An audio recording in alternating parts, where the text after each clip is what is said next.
Hello everybody, my name is Water. I'm a trans woman internet critic that uh, that um, that focuses on obscure media and games. Normally not American games. This is the second episode of my This is the second episode of my series where I focus on curious games that people might not have heard of, but I think are very interesting for various reasons, and just talk about them. Sometimes just focusing on the thing about the design, or thing I like about them, and general. This is Aquanaut Saturday by one of my favorite game developers, I think. But came out in 1995 in Japan originally, in zone 30. But who's the game was Kazutoshi leader, who also was the writer of a not very good, I think, game 12 the Sun, and also the very interesting and 64 game that was designed.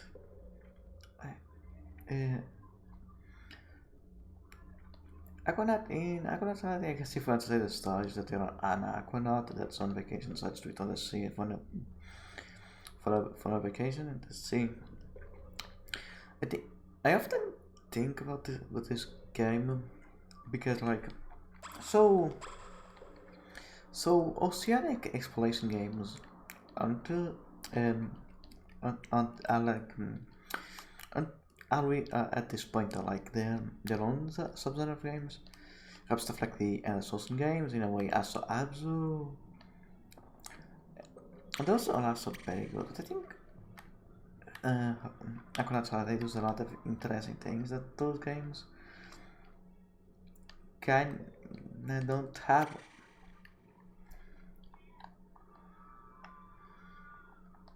Like, a thing I really enjoy about this is how it, like a lot of acting the games of this PS1 era, those days, and there's a thing I really enjoy when games do this. The games of this series, like they really take advantage of their of the capacity, not the capacity, of the limits of the tech they have. Like there's something so kind of relaxing. That's at the same time, and also at the same time kind of not. At the same time kind of not scary, but I guess I'd find a way, I guess, showing the wonders and the stunningness in a way that I guess could be considered scary in a way per se of the ocean, because everything's kind of pixelated and there's so you have this space like you're going down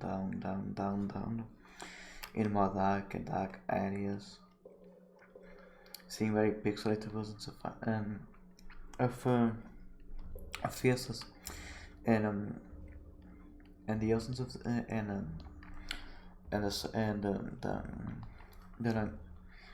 like surface and the like surface of the sea as it loads more and more. You kind of don't I guess you can say you could know, because the game has no combat or anything, so you're never gonna like fight anything, but there's something kind of just when you got the vegetable feeling of just exploring this space. You're not you're just always not 100% seeing everything, And there's something that really adds to, like, I guess the calminess of this. That's why I guess the feeling of being in just the ocean of a lot.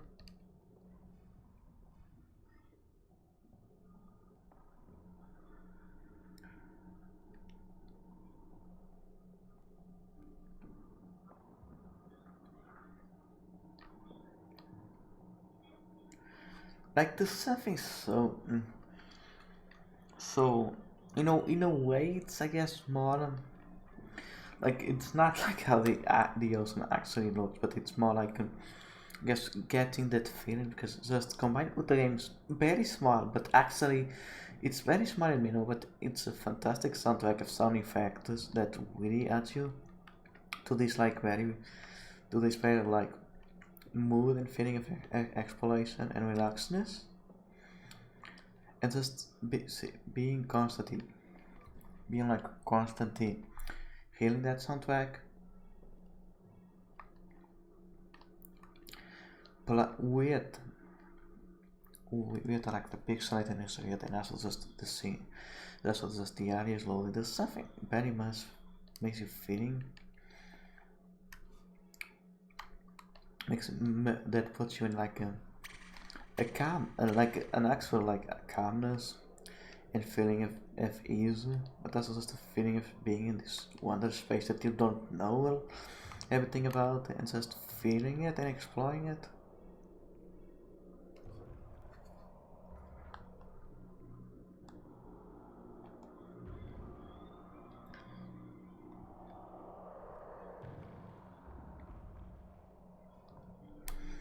It doesn't capture the actuals, but it captures really the mood and the feeling of being in the ocean.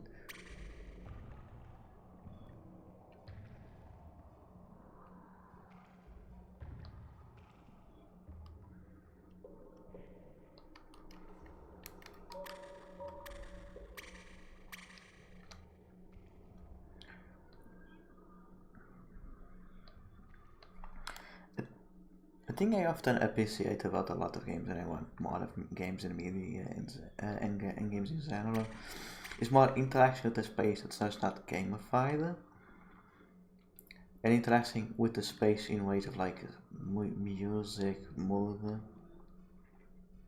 instead of just gamifying to like get to quests or anything. To quests, get an item, repeat in endless loop. I like when games actually interact with space. It's one of my favorite things about games, and whatever it makes them feel unique about the interaction. Because space and personal feeling of interacting in a space is a thing that always interests me in media. Because media, in a way, it's kind of fantasy put in space, but because I've often a lot of time media is mainly don't really get, but with games you can, and often it's not really interacted with. So I said something like holiday. It actually just feels like you are in the space and interacting with it in a way of like the sounds, the mood, even just looking at it, even just even just looking at the faces and being of the sea, passing you is something wondrous, really.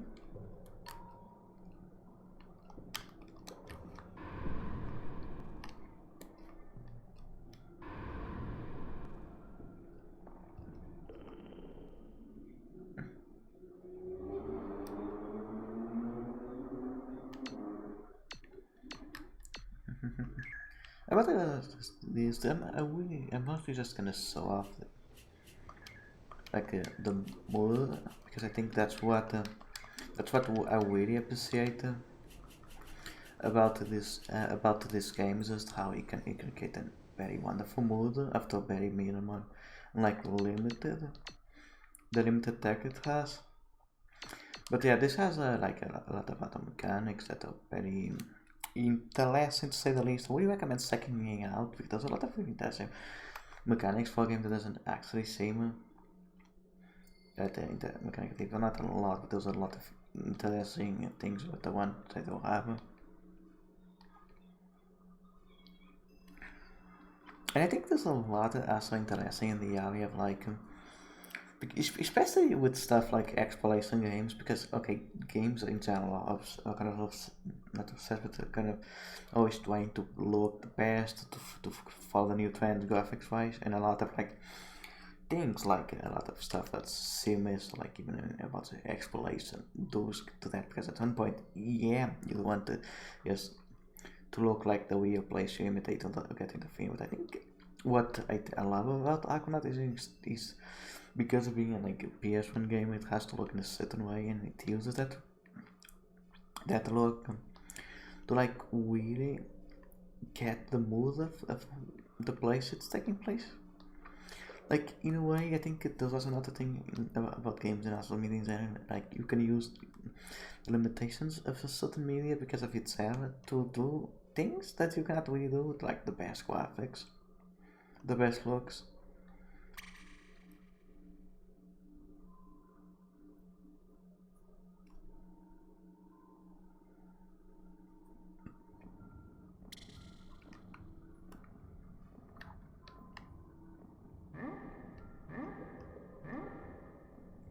Like just even just the sound effects of all this started in a very like PS1 way that really add to the atmosphere that wouldn't if it was clean,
I always kind of been fascinated by the ocean as a kid.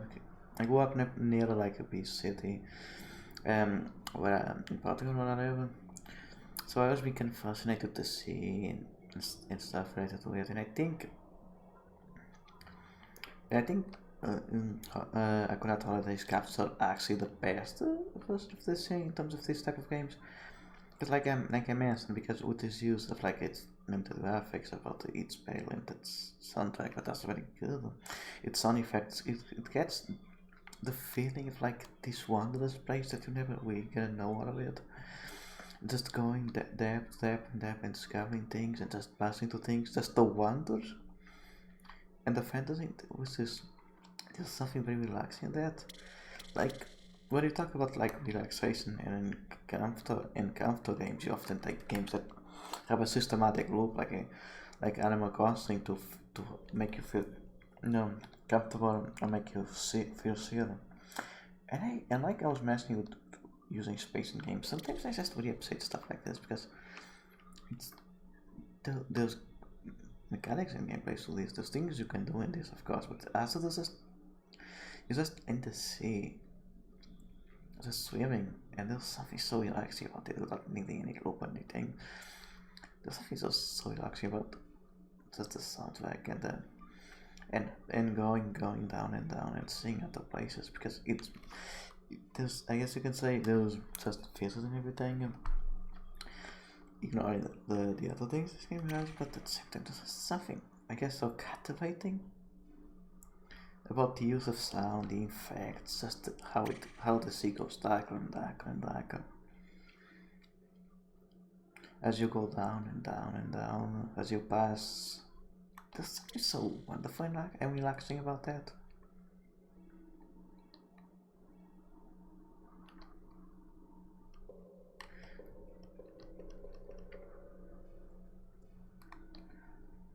It uses like minimalism to create this mood that is still kind of unique even within the genre of like oceanic explorations games.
Like I was mentioning, there's something so it really manages to use its minimalism and sound effects just to get this feeling about the wonders of the sea. That's not just the scariness in a way that's not like nobody's gonna attack with the scariness about the wonders of nature, about not being in a place unknown and seeing it as wonderful, but also kind of scary because you aren't familiar with this space. And using sound and effects, that is something very wonderful. I also appreciate stuff that can do that without just gamifying and throwing everything to mechanic and just interacting with minimalism.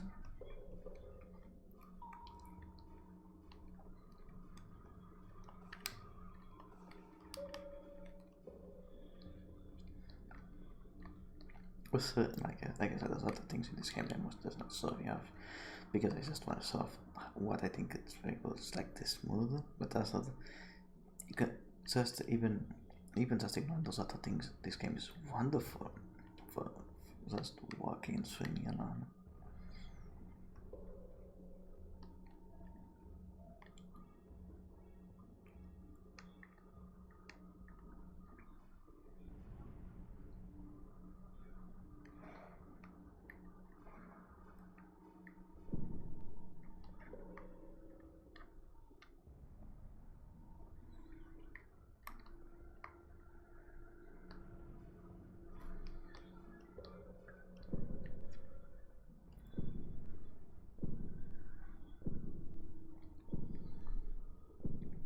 I really recommend checking this out. It's a wonderful game.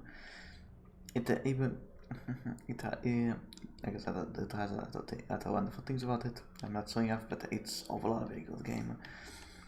There's also a PS1 sequel to it that it's also very good. It's more of the same and very good. A bit more shiny, I guess. Loses a bit about that mood I was talking about, but it's still very good.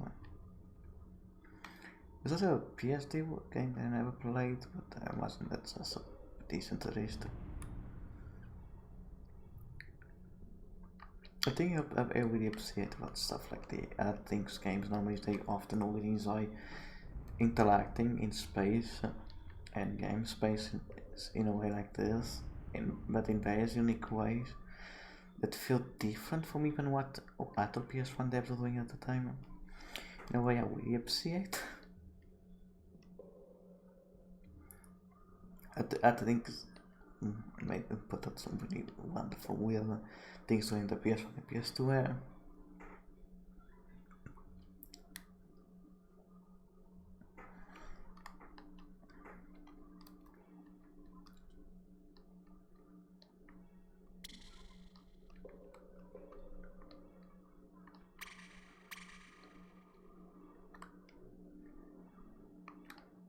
I would recommend checking out these. Trade of the Suns are also very good.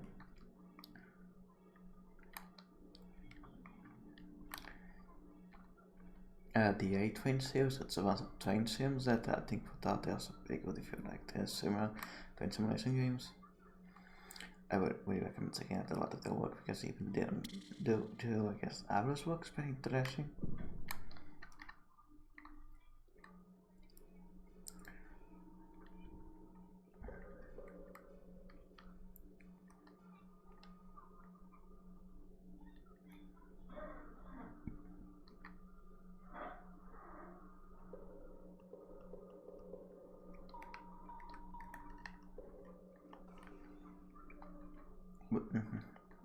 But to go back that talk about like in how games often like focus on graphics and everything. There's actually an interesting thing that I think related to this Aquanaut tools. That's like I was talking about this story with a lot of even sim games and everything, like exploration games of this type. Do think they need a lot of big graphics and everything just to accurately represent it.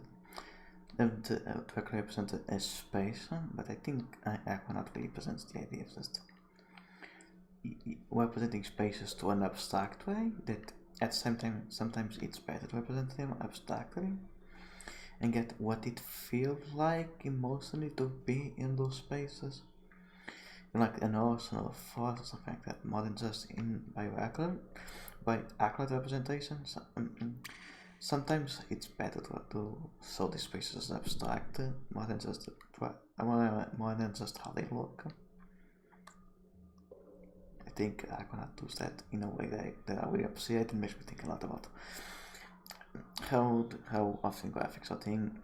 I thought about how often the graphics are talk about how games need to have the best graphics and how games criticize for not looking the best and what we consider not the best. It also makes me consider just about the interaction with space in a way that's just gameplay wise, what is even gameplay and what makes sense. Actually, like I said, relaxation. It's really an interesting game overall. In a way that makes me feel a lot about how games are designed and what I personally want out of a game, out of a video game, and out of uh, out of a video game, or at least a feeling that I want.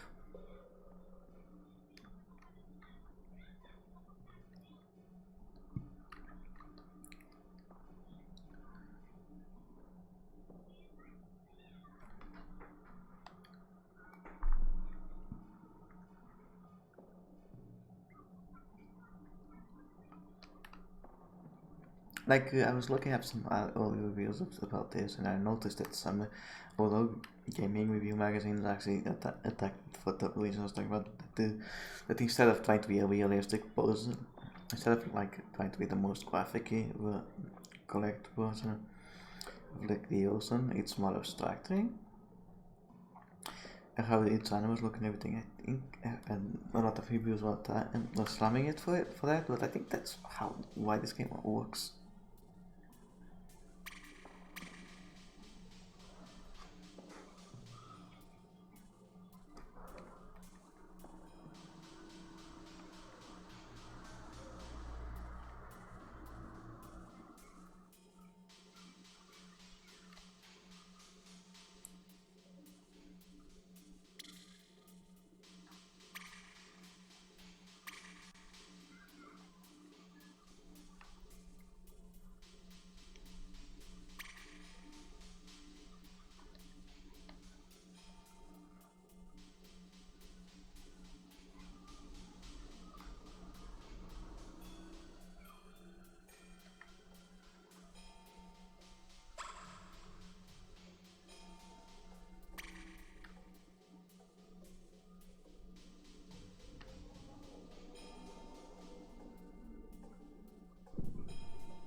I think I still have enough, and why I think this game is a very good game that I really upset and like guys,